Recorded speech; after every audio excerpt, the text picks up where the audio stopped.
कैसे हैं आप लोग। बात करने वाले हैं बिहार बोर्ड के सिलेबस के बारे में। मेन रूप से हम लोग का फोकस ये है कि बिहार बोर्ड की जो 10वीं की परीक्षा होती है, इस 10वीं की परीक्षा में कौन कौन सी विषयों की परीक्षा होती है, कितने अंकों की परीक्षा होती है और किस तरीके से परीक्षा होती है, इन सब चीज़ों के बारे में हम लोग डिटेल में इस वीडियो के अंतर्गत जानने वाले हैं। और सबसे मेन चीज़ ये जानेंगे कि उस विषयों की तैयारी करने के लिए कौन कौन से बुक सबसे बेहतर होंगे, किस किस बुकों से हम तैयारी करके बेहतर से बेहतर परफॉर्मेंस अपना ला सकते हैं, बेहतर से बेहतर नंबर हम लोग ला सकते हैं। इन सब चीज़ों के बारे में हम लोग अभी डिटेल में जानने वाले हैं। तो समय बिना गवाए हुए बात करते डायरेक्ट टॉपिक पर आते हैं। टॉपिक ये है कि Bihar school examination board, Bihar school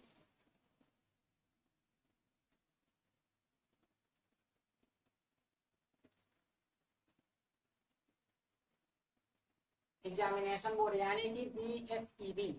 हम बात अगर करते हैं BSEB की, बिहार स्कूल एग्जामिनेशन बोर्ड की, तो यह जो बिहार स्कूल एग्जामिनेशन बोर्ड है ये 10वीं के लिए, जो आप लोग जानते हैं कि हमारे यहाँ 9वीं तक कोई बोर्ड की परीक्षा नहीं होती, डायरेक्ट 10वीं में जाकर बोर्ड परीक्षा होती है।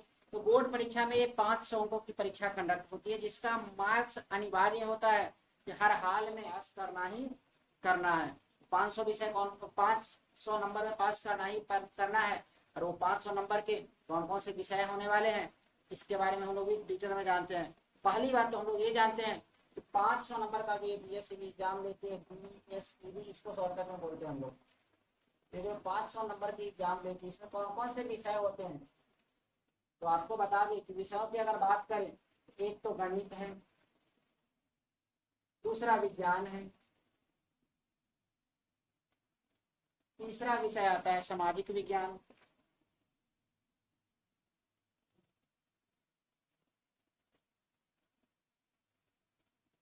चौथा विषय आता है हिंदी, पांचवा संस्कृत एवं छठा इंग्लिश।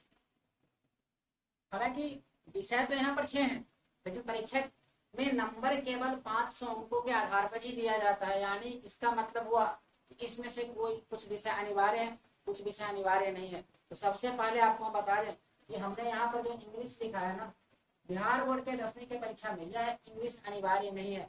इसमें आप पास हो या ना हो कोई भी फर्क नहीं पड़ता है। हाँ, हालांकि मेहनत करनी चाहिए, नॉलेज के लिए आपको मेहनत करना है। आगे चल करके तो पूरी चीजें इंग्लिश में ही है, तो उसके लिए आपको पढ़ना है, मार्कशीट पर बेहतर से बेहतर नंबर आए, इसके लिए आपको इंग्लिश पढ़ना है, तो पढ़ना तो है ही।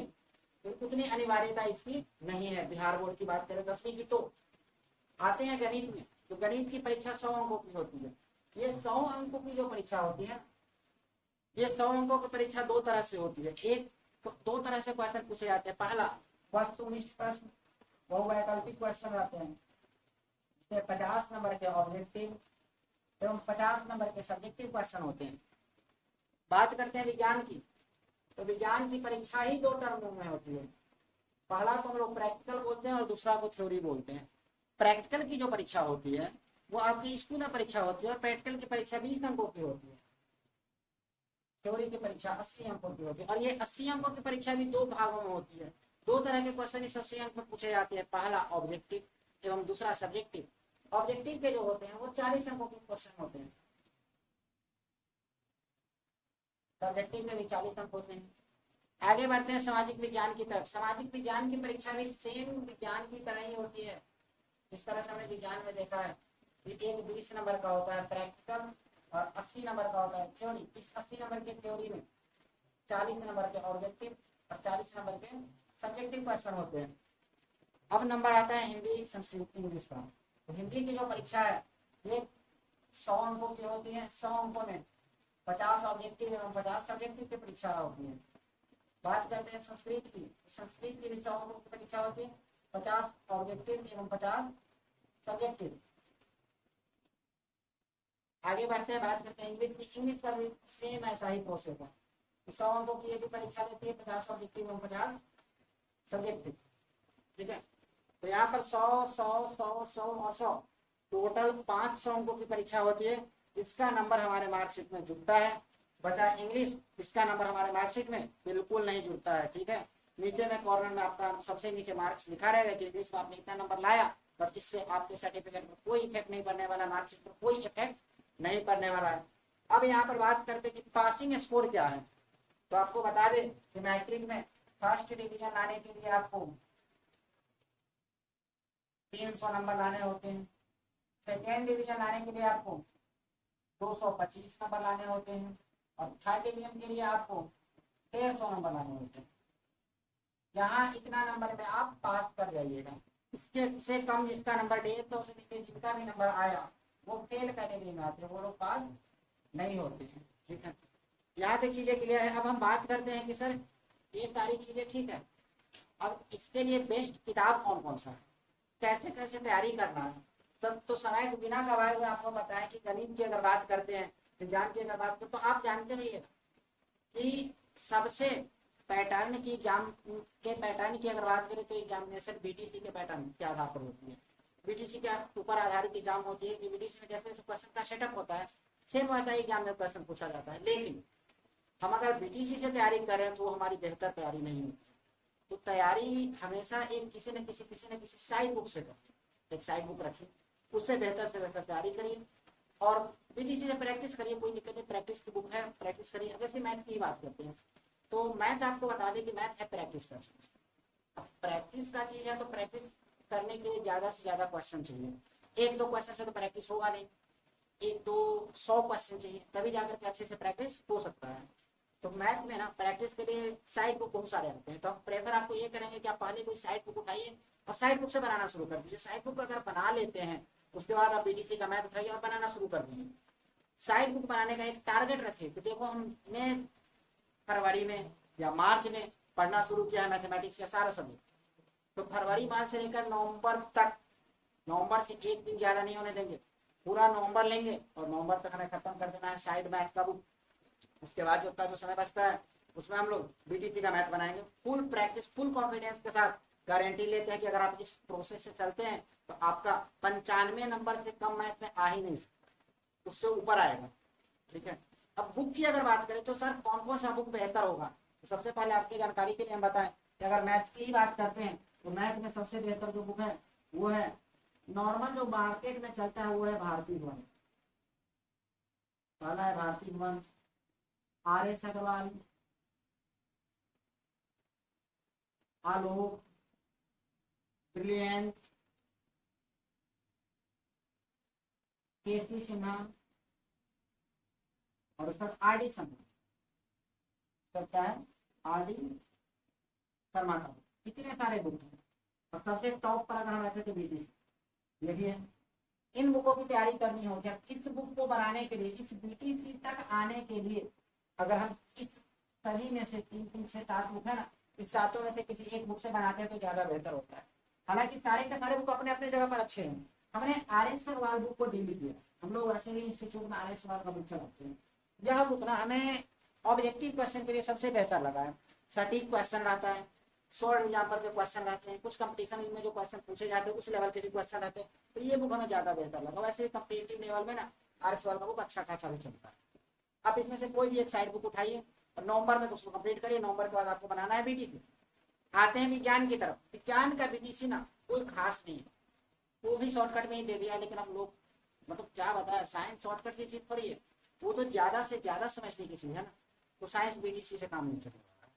साइंस में हम परिभाषा के लिए अगर बेहतर बुक की बात करें, जिसमें अच्छे से अच्छे परिभाषा के रूप में लिखे गए तो वो भारतीय भवन का ही बुक है। भारतीय बुक बेस्ट है साइंस, बिहार बोर्ड के साइंस के लिए। तो आप बिहार बोर्ड के लिए ना भारतीय भवन का बुक ले सकते हैं। और उसके अलावे आता है ब्रिलियंट का, लूसेंट का, आलोक का भी आता है। सारे के सारे बुक अच्छे हैं। ब्रिलियंट भी अच्छा बुक है, चित्र वगैरह बहुत अच्छा इसमें दिया हुआ है, लेकिन परिभाषा के लिए भारतीय भवन बेस्ट है। और बिहार बोर्ड का जो अपना लेवल है ना, उस लेवल में भारतीय भवन ही सही हमें लगता है। ठीक, उसके बाद आते हैं सामाजिक विज्ञान की बात। तो सामाजिक विज्ञान के लिए आपको सारे के सारे विषयों के लिए केवल बीटीसी लेना है और कुछ नहीं। हिंदी में भी आपको केवल बीटीसी लेना है और कुछ नहीं। संस्कृत में भी बीटीसी और इंग्लिश में भी बीटीसी। इसके अलावा आपको कोई भी बुक लेने की जरूरत नहीं है। बस कितना बुक आप लेंगे और इसी बुक से आप बेहतर से बेहतर तैयारी करेंगे। मैथ में आप चाहें तो आर.एस. अग्रवाल का बुक या भारतीय भवन का बुक लेकर पढ़िए, वो बेहतर है, सही है। उसके बाद ये एक साइड बुक रखिए बीटीसी का, सॉरी साइड बुक में मेन बुक रखिए बीटीसी का, लेकिन साइड बुक में सिर्फ साइड बुक को ही मेन बना दीजिए, सबसे मेन फोकस साइड बुक पर करना है। बिहार बोर्ड में साइंस की अगर बात करते हैं तो साइंस के लिए हमने आपको बता दिया कि भारतीय का बुक उठाइए और पढ़िए, सबसे बेस्ट है।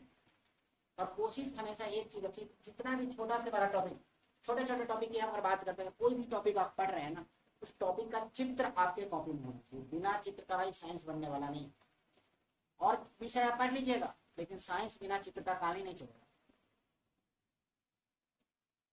ठीक है दोस्तों, मिलते हैं फिर अगले वीडियो में। Thank you so much. और आपको कहीं भी कोई भी डाउट हो, आप हमसे बेझिझक पूछ सकते हैं। अपना वेबसाइट है, वैसे आप उस पर भी हमसे कॉन्टेक्ट कर सकते हैं। वेबसाइट का लिंक मैं यहाँ लिख दे रहा हूँ, वैसे आपको वीडियो के नीचे मिल जाएगा, techclasses.com। यहाँ पर आपको नोट्स, पीडीएफ वगैरह सारा कुछ मिल जाएगा, सभी विषयों का नोट्स। ठीक है, और आप चाहे तो हमारे फिजिकल क्लास भी आकर ज्वाइन कर सकते हैं। क्लासेस की नई बैचेज खुलती है अभी, आपको पता चल ही जाएगा। और फिलहाल हमने एक नया बैच चालू किया है 99 रुपये का। 99 रुपये में मैं पढ़ाने के पीछे एक कारण ये था कि बहुत सारे बच्चे ना पैसों के कारण नहीं पढ़ पाते हैं। ठीक है, और बहुत सारे बच्चे ना जहाँ पढ़ते हैं ना उस पढ़ाई से सेटिस्फाइड नहीं होते, लेकिन उन्हें लगता है कि रियलिटी में पढ़ाई यही है, इससे बेहतर नहीं हो सकता, इससे खराब नहीं हो सकता, जो है यही है सबसे बेस्ट। जरूरी नहीं कि वही सबसे बेस्ट होगा।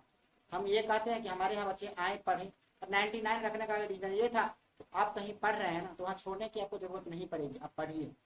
इसके अलावा आप यहाँ पर हमारे यहाँ आकर के as a revision class, as a science face class हम शुरू करेंगे। यहाँ पर केमिस्ट्री का कल से 7 जून से नई बैच चालू हो रही है, आप आकर क्लास ज्वाइन करके देख सकते हैं। और किसी को कहीं भी कोई भी समस्या हो, बेझिझक आप हमसे क्वेश्चन पूछ सकते हैं, पूछने की पूरी आजादी है। और एक चीज, सबसे मेन चीज मैं ये बताना चाहूंगा कि बच्चों टेस्ट पर भरपूर फोकस करना है। आप याद रखिए, आपके पास साल का अगर 12 महीने का समय मिलता है, जनवरी से जनवरी मेहनत करने का, तो इस 12 महीने में 12 टेस्ट आपके एग्जाम की तरह होने चाहिए। 12 फाइनल टेस्ट होना चाहिए, जिसको मंथली टेस्ट बोलते हैं। उसके अलावे 4 आपको वीकली टेस्ट देना ही देना है। तो 12 टेस्ट और 4 टेस्ट ये मंथली, तो 12 चौक 48 टेस्ट, 48 टेस्ट और 12 टेस्ट, टोटल 60 टेस्ट हुए। उसके अलावे हर 3 महीना पर, जैसे बोर्ड परीक्षा में 3 माही, 6 माही और 9 माही 12 माही एग्जाम होता है ना, उस तरह से एग्जाम कर देना है। 4 परीक्षा वो अलग से आपको देने हैं, तो आपका होगा 64 टेस्ट। 64 टेस्ट अगर आप दे रहे हैं तो हम गारंटी लेते हैं आपका 80% से नीचे 80 to 90% के बीच में मार्क्स है, उसे कमाने वाली है ही नहीं।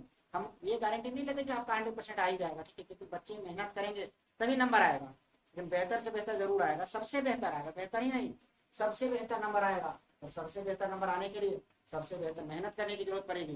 तो मेहनत तो आप लोग कहते ही है, वो मैं जानता हूँ। और धीरे धीरे धीरे धीरे आपको हम यहाँ पर पूरे के पूरे लेक्चर, साइंस लेक्चर का वीडियो अपलोड करने वाले हैं। और आपको आपके लिए अच्छा खासा हेल्पफुल मिलने वाला है साइंस वीडियोस का, आप चिंता नहीं करिए। एक पैसा खर्च किए बिना आपको मैं बेहतर से बेहतर एजुकेशन यहाँ पर देने वाला हूँ।